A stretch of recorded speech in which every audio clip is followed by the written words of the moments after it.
What happened with me with this film? So I accepted the film and I was really excited to take this, and I loved the idea, and I was reading it, and I gotten probably 2 weeks into my preparation for the film, and my father was diagnosed with cancer.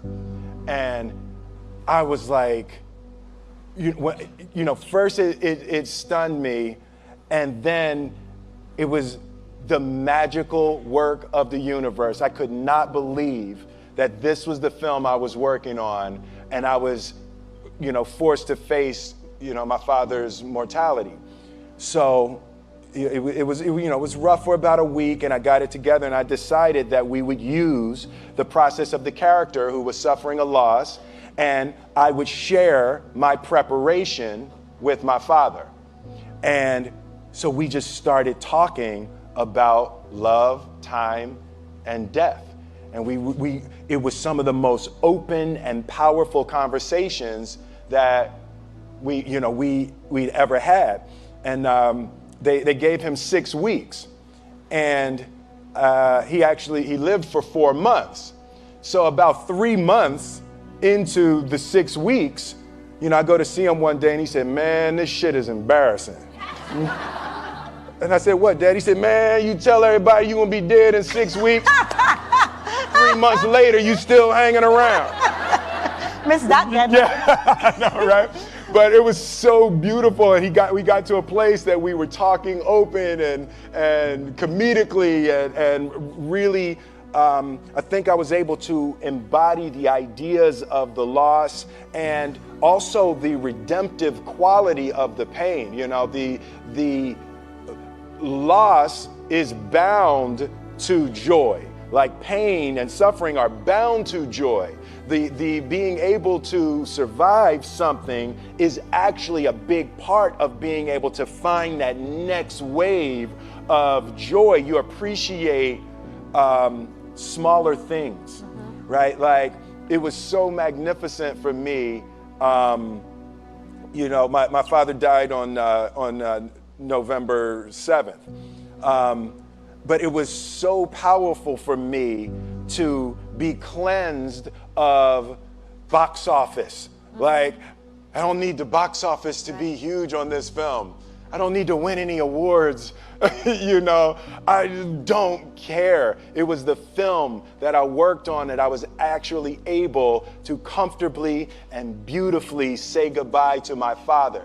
And I hope that this film embodies a bit of that, so other people who are experiencing things like that will be able to use it in that way, and it can potentially be helpful and help someone else. So it was powerful to be cleansed of the foolishness of the game of numbers and awards and all of that type of stuff, to actually be able to create a piece of art that legitimately I just want people to see and hope it can be helpful and transformative in their lives.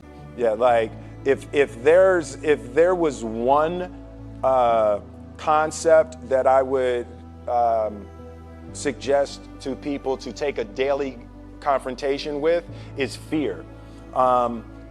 The problem with fear is that it lies, right? So fear tells you, hey, if you say that to that girl, she's gonna know she has you, and she'll never really be attracted to you if she knows how much you attracted to her.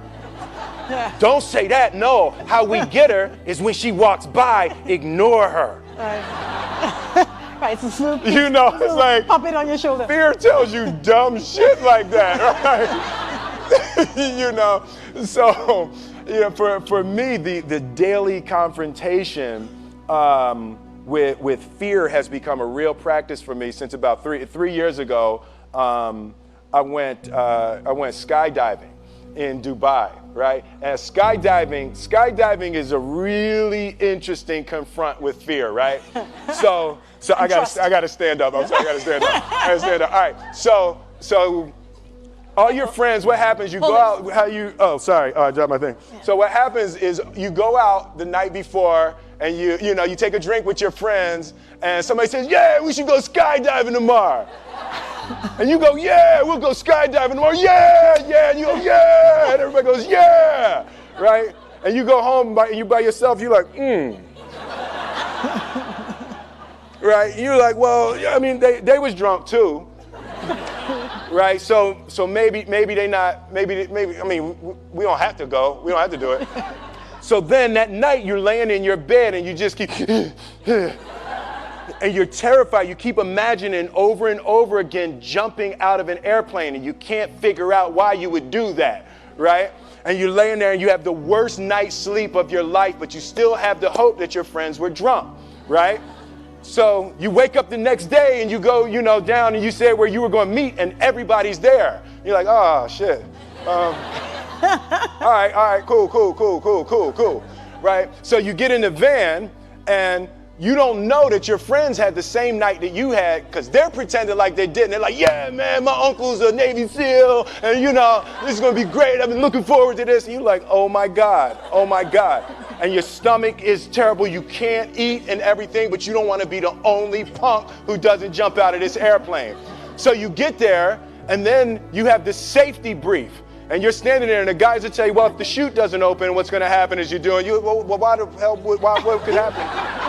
That the chute wouldn't open, right? So you do a thing, and what you do is your first jump, you're attached to a guy who is going, he's going to walk you out. So you go, and you get there, and there's an airplane, and nobody's stopping. Everybody's still going. So you get onto the airplane, and you're sitting there, and it's extra because you're sitting on some dude's lap, some stranger. He's sitting on his lap, and it's like, trying to make small talk. Yeah, man. So you be jumping with people all the time, huh? Right? So, and then you just want to make sure, you got kids, right? You got people you need to see, right? You just want to make sure he's serious, right? So you get in there, so everything's normal. So you fly and you go up to 14,000 feet, and you notice there's a light. It's red, and it's yellow and green, right? So right now the light's red. So then you start thinking at some point the light's going to go green, but you don't know what's going to happen, right? And you wait and it goes yellow and the light goes green and somebody opens the door, and in that moment you realize you've never been in a freaking airplane with the door open. Right? Terror. Oh, sorry, I'm spitting. Oh, sorry. No, terror. Right? So you go, and then, if you were smart, you sat in the back so you don't go first, right? And then people start going out of the airplane. And you go, and the guy walks you up to the end of the thing, and you're standing and your toes are on the edge, and you're looking out down to death. And they say, on 3. And they say, 1, 2, and he pushes you on 2 because people grab on 3, right? Right? And you go, and you fall out of the airplane, and in 1 second, you realize that it's the most blissful experience of your life. You're flying, right? It doesn't feel like falling, right? It's like you actually are kind of held a little bit by the wind, and then you start falling, and there's zero fear. You realize that the point of maximum danger is the point of minimum fear. It's bliss.